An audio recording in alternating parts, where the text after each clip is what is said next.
Sa camera eh. Alam nyo, ang buhay ng tao, ang pera kailangan natin yan para gumanda ang katawan natin, ma-enjoy natin, makakain natin gusto natin. Bilyonaryo ka nga, hindi mo naman makain ng lechon. Anong silbi? Anong silbi ng pera mo? Oo, puro babae kayo ha. Mag-aasawa ako, gandang lalaki. Pero hindi mo man ang mahalikan. Sayang lang. O, ganun din sa lalaki. Nag-asawa ka, hindi mo mahalikan yung asawa mo. Ano silbi nun? Ganun lang yun, ano?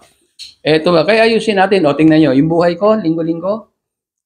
Kahit walang pera, okay lang. Hindi ako mayaman, ha? O, may puti, pero ini-enjoy ko yan. Kung ano kakainin ng masarap ng pinakamayaman ito, kakainin ko rin masarap. Parang ganun lang ako, ha? Nandun ng wealth sa katawan. Tingnan nyo, paano ganun to. Ayan, yan ang buhay namin, oh.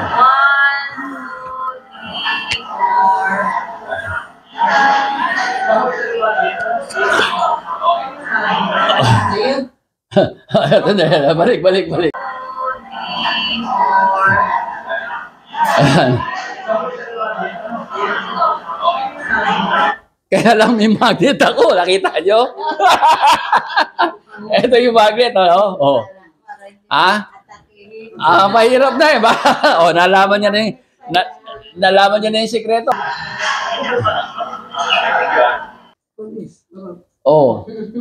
Masarap ng ganyan, di ba?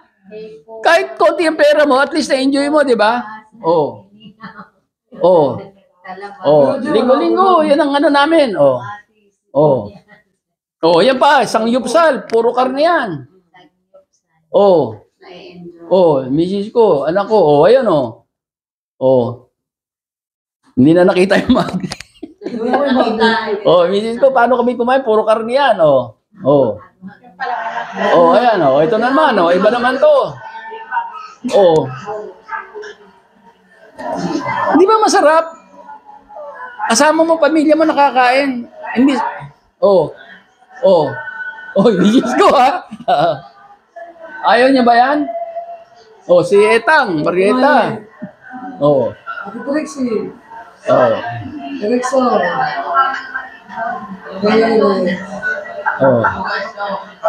Pagdan po daw, wala kang magnet. Yun. Natago ko na. Ito pa.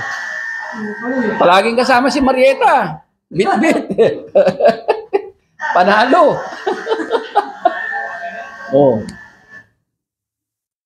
Masarap, di ba? Medyo malakas lang. Wala akong nararamdaman sa dibdib doon. Kaya siguro safety. Ito pa. Yun na, kanina. Ito naman. Nakita nyo na naman, ha? Alimango, hipon. Yan ang pagkain namin, eh. Hindi, deliver namin. Para wala na kayong problema sa pagluluto.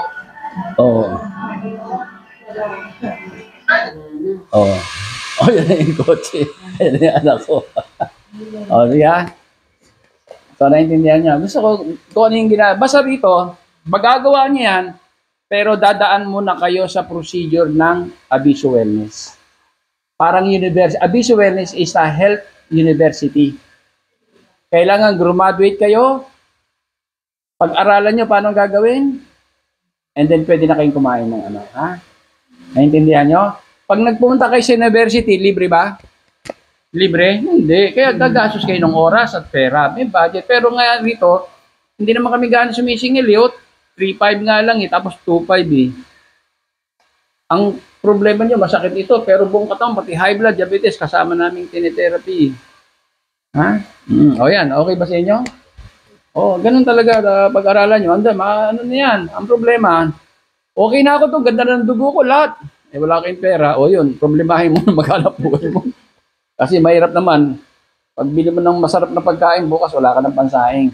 Maghahanap. Ang tandaan nyo, pagka may maganda katawan nyo, ang pera papasok yan. Pagka nagkasakit kayo, hindi kayo puro palabas yan. Alam nyo naman yun, di ba? Okay? Yun na seminar ko sa inyo, ha? Okay.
sipon pa lang, spray nyo. Sino sinisipon dito? Sprayin mo siya, ha? Spray kayo. Tingnan. Meron na po. Nag-spray kayo? Nakabili na po ako. Kailan pa? Nakalinggo. Nakakatulong. Emergency po kasi nahirapan ako huminga. Ayun, Ngayon okay na po. nakatulong ba yung spray? Opo. Okay nga magsabi. Oo. Ito, sige, ano sabi nyo? Ano sabi nyo? Ano po, nagtumawag po ako dito kasi nahirapan akong huminga, ubo ako ng ubo, ang daming antibiotic, ang dami kong gamot. Then nakiusap ako dun sa call center nyo. Oo, may Sabi ko, i-priority mo ako sa lala mo. emergency. Sa emergency, dinalhan ako 2 tsaka isang magnet. Ah, Ito ganun. nandito. Ganun. Ngayon wala na po, sa awa ng Ito ba yan? Ito ba yan? Opo, ito, dala-dala ko lagi po. Ayun, ha? Huwag nyo nang ano, Ito ha? po. Ubus na nga po, kaya bibili ako ulit. Ayan, ha? Ito po, lagi kong dala-dala to. Tandaan nyo. Pati apo ko nagaganito. Oh, Kasi very good, mga ha? sila. Ang dami kaming naano yan, ha? Ang Natulungan ganda yan. po niyan, promise. Oo. Lalo ngayon, ha? Kung sa China, ang totoo ngayon, marami nang napupunong clinic sa ubo, ha? Mangyayari sa atin yun. Ganun din sa China, ha? Kaya paghandaan nyo, dahil ang hirap, tamaan kayo ng ubo, ma-hospital kayo. Kung may mahina pa puso nyo, may stroke kayo. Doon kaya may namamatay na matatanda, ha? Ang ubo, walang gamot. Pero, nagsisimula sa sipon, tama? Opo. Sipon muna. Pag napabayaan nyo, inabot ng 3 araw, 4, wala na, nasa loob na ng baga, magkakatagalan. Pero gagamitin nyo pa rin ito para hindi lumala. Pero kung sipon pa lang, matalas kayo, katulad ng ginawa nyo, Maganda nakarecord. rin po, Dok, sa tenga yan. Kasi ang sakit ng tenga ko dati. Kasi nakita ko dun sa okay din sa tenga. Oo. I-sprayan ko yung tenga ko kasi parang masakit, kumikirot. Ang Oo. ganda. Hindi lang kasi ito, ang dati pangalan nito, o multipurpose spray, ha? Yung iba, alam nyo, kaya sa Las Vegas, nagkaroon akong dealer sa Amerika. Yung mga nurse ng Pilipina, sabi ko doon sa dealer ko, ang dealer ko nasa may Quezon City, bakit pa nadala mo sa Las Vegas? May dealer tayo ron. Bakit? Lumakas. Di ba lakas ang COVID? Hindi. Alam mo kung saan? UTI. Ang dealer daw yun, nurse. Nagkaroon ng UTI, kung ano na ininom, ito in-spray sa puwerta. Ayun na isa. Kaya doon sila ay maraming nurse, malaking ospital. Ayan, kaya hindi lang yun, sabi sa tenga, kaya dinugtong ko na, ha? Ito, alam nyo kung ano yung laman nito? Kung ano yung ginagamit ng ating katawan, sa loob ng ating katawan na pamatay sa virus at bakterya panlaban. Ano yun? Zinc at ano pa? H2O2. Pero wala naman po akong ubo, wala akong ubo. Uwi na kayo, parang nahihilo lang ako. Ay, hindi. Pag sa pag-therapy tayo, yung hilo-hilo, baka tutulungan kayo sa therapy. Ibig sabihin nun, may problema yung dugo nyo, yung oxygen, ha? Nakakaano. Mahina ba kayo minum tubig? Medyo... Mahina. Dadamihan nyo, ha? Tapos mag-therapy kayo, ha? Okay, mababawasan na. Yung karanasan ko dito sa magnet na to, pero bago ko naalala to, galing na kami dito noon eh. Di ba, nagpaano na kami. Nagano na. So, gumanda pa ganun, pati yung likod ko, yung sa likod ko, hanggang wala na eh. Hindi, wala. Ayos na siya. So, ito lang ngayon, bibiyahin na kami ng Pamindanao. Yung aeroplano, habang umakyat yan, may pressure yan. Nahirapan ako huminga. Naranasan niyo ba yung pag huminga, parang may tumutusok sa... Sa akin, lumalala siya ng lumalala. Hindi na ako nagpalata sa magulang ko. Parang kumukulo, parang may... Gumagano habang huminga ako. Medyo matagal, pinabayaan ko lang kasi minsan nawawala, di ba? Hindi, lolang lumalala. Sabi ko, naalala ko yung dugo. Malapit siguro dugo ko. Yun, dumapot, di ba? Nandito lang sa akin yung bagong ganyan. Kinuha ko magnet. Pag tapat ko siguro 2 to 3 seconds, ang luwag ng hininga ko, sabi ko, grabe to. Naalala ko lang sa salamat talaga sa kamayan talaga. The best. Dun sa may kinalaman ito sa number 2, ano, yung kaninang slide na pinakita namin sa inyo, na yung sa dugo, yun ang pinag-usayan. Kapag acidic ang ating katawan, ibig sabihin kulang sa oxygen, napaplat ang tao. Kung titingnan niyo yung first picture nito, alkaline yan. Yung sakong ang titingnan niyo, yung pitsol, yung sakong, tingnan pantay. Pero doon sa acidic, nakita niyo, umaano sa taas kapag nilagyan ng magnet. Diba? Kanina sabi ko, gagamitan natin ng magnet. Ito, calibrated magnet ito, ha. Huwag kayong basta gagamit ng magnet. Dahil ang magnet, nakakabuti, nakakasama. Tandaan nyo, ang dugo natin ay bakal. Kapag gumamit kayo ng magnet na hindi calibrated, pwedeng higupin yung dugo nyo at nakatulog kayo, pwedeng mahirapan kayo huminga at baka atakihin pa kayo. Ito, kahit gamitin nyo ng 24 hours, 7 times a week o 365 a year, days. o wala kayong problema dahil ito kinalibrate ko. Kaya ingat kayo, no? Ito, calibrated ito. Ang tawag ng calibrated magnet. Pag ito acidic kayo, inilagay nyo sa katawan nyo rin mo, nilagay mo rito, alkaline ka, hindi liliit yung sakong mo, di magpa. Pero pag nilipat mo rito, at nilagay yung acidic ito, lalo masakit ang ulo, makita nyo, magbabago. Kung titingnan nyo yung first picture, alkaline yan. Yung second, acidic, medyo tumataas na. Pero yung kondisyon, ang kadalasan, wala pang sakit yan. Acidic lang. Tandaan nyo, ang tao, 3 taon bago magkasakit, acidic ang 3 taon, more or less, ha? Depende sa katawan ng tao. Pero pag yan na inabot na ng 3 taon na acidic, dumami na ang bakterya. O, di pwedeng high blood ka, hypertension, diabetes, kung ano-ano pa. O baka may tumor ka. O, kaya iingatan natin. Kaya itong magnet ito, malaking bagay ito pag marunong kayong gumamit. Dahil ito, kayo na mismo magiging doktor sa sarili, kayo mag-i-scan kung may problema sa katawan nyo.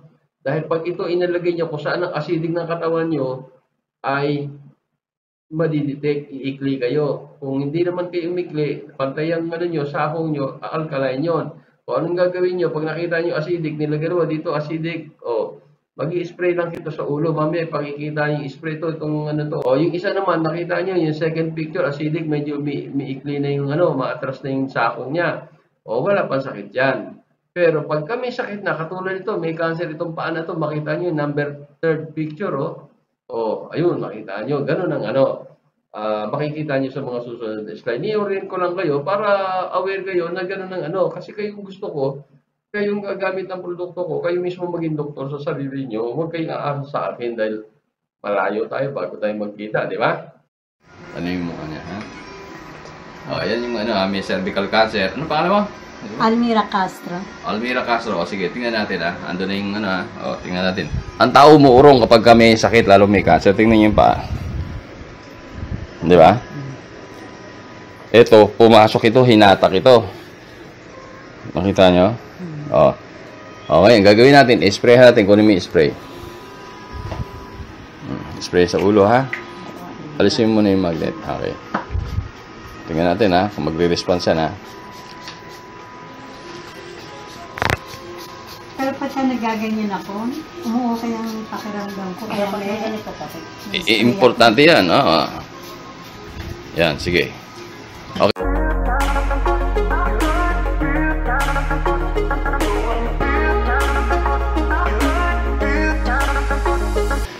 Ayan, na sprayhan na, tingnan natin. Sige, lagay mo na yung magnet doon sa 1. Okay, lagay mo, ha? Yan, tingnan, sandali lang yan, tingnan natin. Unti-unti, di ba? Yun. Bantay na, di ba? Nangawit lang ako, Bigat ng paunting. di ba?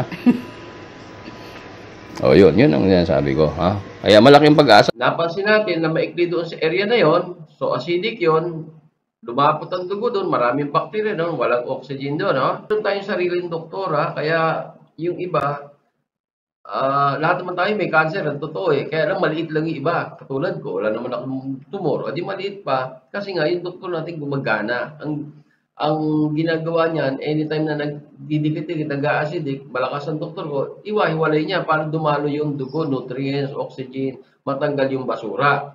Ngayon, ang bakterya sa atin, pag yan acidic, maraming bakterya, lumalaki yan, kaya lumalaki yung worker yan, parang construction na dumadami ang bakterya, lumalaki ang construction, yung building, ganon din sa katawan natin. Dahil ang bakterya sa atin, bad bacteria anaerobic, kinakain yan acidic. Kung acidic, dadami nga sila. Ngayon, nakalas-kalas natin, na-deliver yung oxygen, ayaw ng bad bacteria, yung oxygen, yung anaerobic. O ano mangyayari? Ihinto ang paglaki, maaaring huminto, o lumaki man dahan-dahan dahil may bacteria pa doon sa loob, may pagkain pa sila. Yung alkaline o yung oxygen, hindi nila pagkain yan, aalis sila yan. So, nakuha nyo na. Yun ang importante. Tandaan nyo, ang tao, bago magkasakit, ay mga more or less, sa estimate, mga 3 taon by acidic, high blood, diabetes, etc. Okay. Ang pag-uusapan naman natin tungkol sa cellphone, yung radiation nito. Alam lahat ng tao na ang cellphone, masama ang radiation nito. Ang totoo nga nito, Sa lalaki, pagka inilagay mo sa tabi sa bulsa mo yan, base sa maraming pagsisiyasat ng mga eksperto yan, nababawasan ng sperm count o nanghihina. Talagang nakaka-apekto. Marami ng mga bata, nagsisisure, etc. So, marami nakakaalam, masama ito. Pero ang hindi nila alam, gaano kasama at paano naging masama. Ito, ibibigay ko sa inyo yung detalye. Ito, invention ko ito. Yan, yung anode na yan. Kung nakikita, nilagay ko to, cellphone ko to, nilagay ko rito. Tingnan nyo. Tandaan nyo, simula pa kanina, ang pinag-uusapan natin, bawal lumapot ang dugo. Dahil pag lumapot ang dugo nyo, dadami ang bakterya nyo. Ano pa? Pwede kayong ma-stroke. Dahil, siyempre, malapot siya, pwedeng bumara, taas ang pressure nyo, di ba? So, itong radiation ng cellphone, pag ginamit nyo rito yan, pag wala kayong anti-cell radiation, itong ANRAD na invention ko, ay lumalapot ang dugo nyo. Mamaya ipakikita namin sa inyo. At tandaan nyo rin maraming nagbebenta, 25 brands sa buong mundo ang binilang ko dahil galing ako sa Europe, galing Amerika, galing ako China, galing ako Asia, mga 25 brands. Lahat yung pag ginamit mo, umiikli ka o lumalapot ang dugo mo, meron silang pinakikita, ion tester, wala yun. Huwag kayong maniwala ron na scam yun. Ang tao, bago magkasakit, iikli muna kayo, mawawalan kayo ng oxygen. Tandaan nyo, hindi namamatay sa kahit anong sakit ang tao. Kahit cancer yan, hindi mamamatay kayo pag naubusan kayo ng oxygen. Ibig sabihin, lumabot ang dugo nyo. Kaya nasa Biblia yan Ano sabi?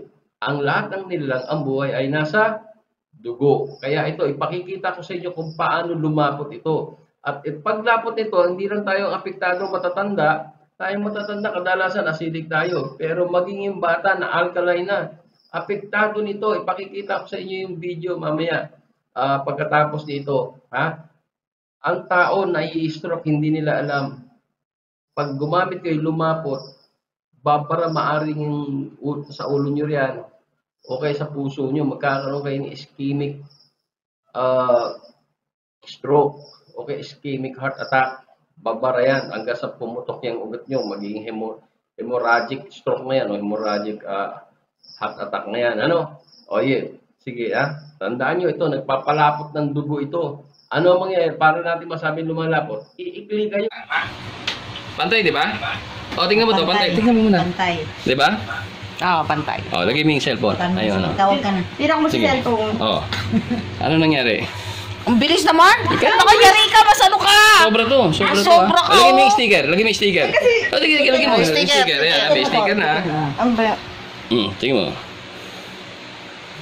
Ang bilis. Pumapantay, di ba? Mas adik ka sa cellphone kaysa sa akin. Sige. Ipakita mo paano pagtanggal. Tingnan mo sa kanya. Tanggalin. Tanggalin Sige, tanggalin mo yung sticker. Yan. Tinanggal na tingnan mo. Wow, lagay mo ulit. Lagay mo. Pakita mo sa kanya habang nilalagay. Asama yun. Tingnan mo kung yung tuwang yan, di ba? Sige. Tingnan mo. Sige. Dali. Magpapantay na, Ayan na. Yung patay na.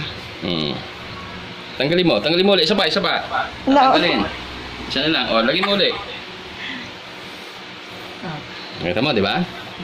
Yun. Lagay na ulit, Yari ka, mas adik ka sa cellphone. Nakita mo? Masyado kang allergic. Hindi, pareho kayo. Hindi, ako mabagal siya, mabilis. O lumapot yung dugo niya sa ulo, matanda yun. Kadalasan, matanda. Acidic yan Pero yung bata, hindi. Natural alkaline yan. Hanggang 18 years old yan, 15 years old. Basta tama lang yung pagkain. Malusog yung bata. Pero tingnan mo, kung paano siya maapektuhan. Alam niyo ba na ang bata, pagka nag-aaral, kailangan ng maraming oxygen yan.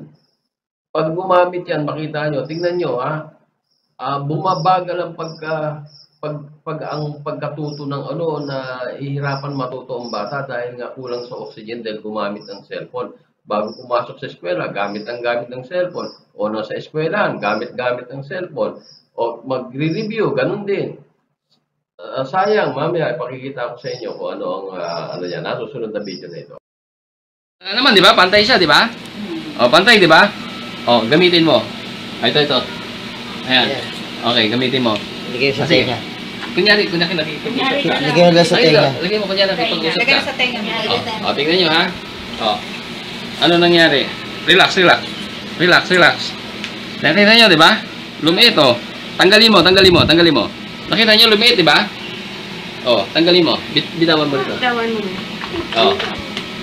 Pumantay, di ba? Opo. Oh, gamitin lang. Hawakan mo. Yan. O, sige. Kunyari, ha? Usap. Yan, ha? O, tingnan mo. Oh, wala, di ba? Wala.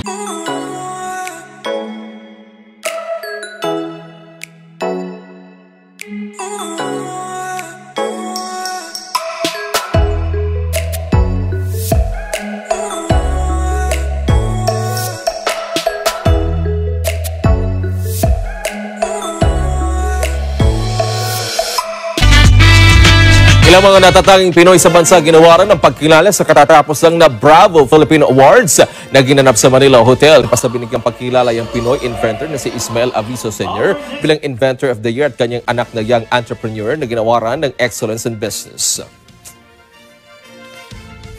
First of all, I'm very thankful na binigyan tayo ng pagkakataon ni Bravo Filipino na maging part of awardee of this year to be Excellence in Business.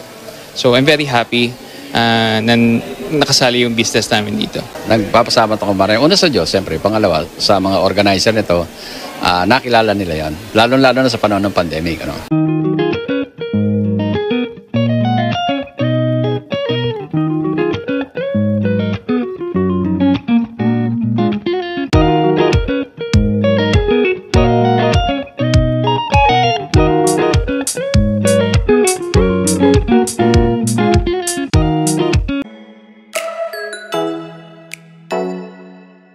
Oh